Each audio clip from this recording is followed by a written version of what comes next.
May kumakausap di mano sa ilang miyembro ng PNP SAF para i-withdraw ang kanilang suporta sa Administrasyong Aquino ayon sa dating consultant ng Department of National Defense na si Pastor Boy Saicon.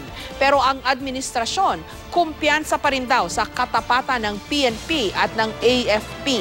May report si Ruth Cabal. Tumagal ng mahigit 2 oras ang pagpupulong ng 6 na miyembro ng PNP Special Action Force na nakaligtas mula sa madugong engkwentro sa Mama sa Pano. Humingi raw sila ng payo sa dating consultant ng Department of National Defense na si Pastor Boy Saicon. Marami daw nag-iimbito sa kanila. Na ano? Sabi niya mag-withdraw ng support. Okay. May sinabi ba sila na parang may organized effort na mag-withdraw kayo and then sumama kayo sa amin? Wala lang, sinabi lang na... Sabi ko nga sa kanila, remain in the chain of command, no? Do not be enticed. Ito rin daw ang napag-uusapan ngayon ng ilang grupo kasamang ilang retiradong general. Isang dating opisyal sa Administrasyong Arroyo rin di umano ang lumapit sa SAF. Pero tumanggi si Saicon na tukuyin kung sino ito. It's all withdraw support. Hindi ko ditang narinig ko.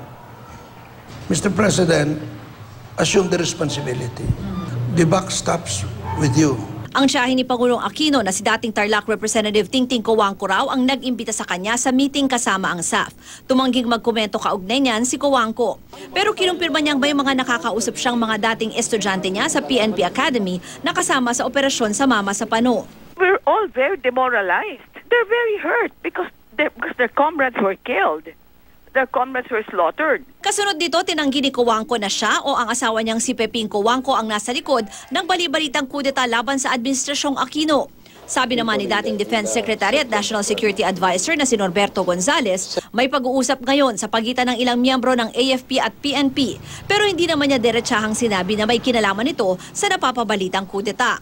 I think many of our people in the sector that you are mentioning says that they're willing to risk provided that the risk is equivalent to something better for our country. Ang di umano'y pinaplanong coup nakarating din kay Senadora Miriam Defensor Santiago, maging kay Secretary Voltaire Gazmin. Noong isang linggo naman, sinabi ni Senator Antonio Trillanes IV na may gustong manamantala sa mababa raw na moral ngayon ng mga sundalo at pulis. Pero ang PNP wala raw nababalita ang ganito. Mararamdaman namin yan at ibig sabihin, mamomonitor namin eh. Mahirap ibig sabihin. Merong sisingaw yan eh. Pero yun nga, masasabi ko sa inyo ng tahasan. Sa ngayon, wala kaming ganyang information, wala kaming mga activities na namomonitor. Ang AFP bumuo ng monitoring system para silipin ang issue. Ang Malacanang naman wala raw alinlangan sa katapatan ng militar at pulisya. Buong-buo ang determinasyon ng ating sandatahang lakas at ng ating Philippine National Police na gawin ang kanilang tungkulin na ayon sa saligang batas at batas.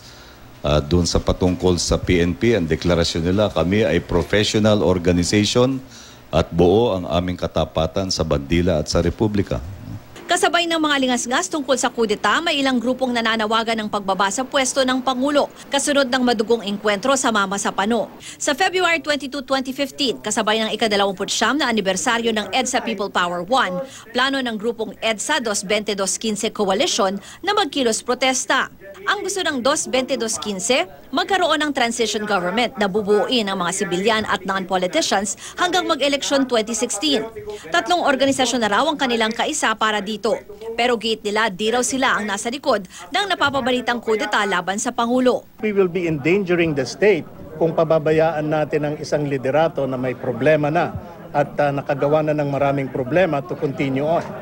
Ang pagpapababa sa pwesto sa Pangulo na pag-usapan din ng ilang lider ng Simbahang Katoliko at ng ibang religious denominations na miyembro ng National Transformation Council. Pero nilinaw nilang hindi sila sang-ayon sa pagsasagawa ng kudeta.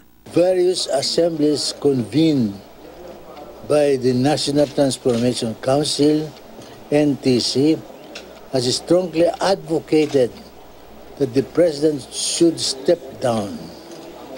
Nirerespeto naman daw ng Malacanang ang pananaw ng mga nananawagan ng pagbaba sa pwesto ng Pangulo. Bahagi raw ng demokrasya ang pagkakaroon ng mga grupong baytaliwas na paniniwala. Ruth Cabal, GMA News.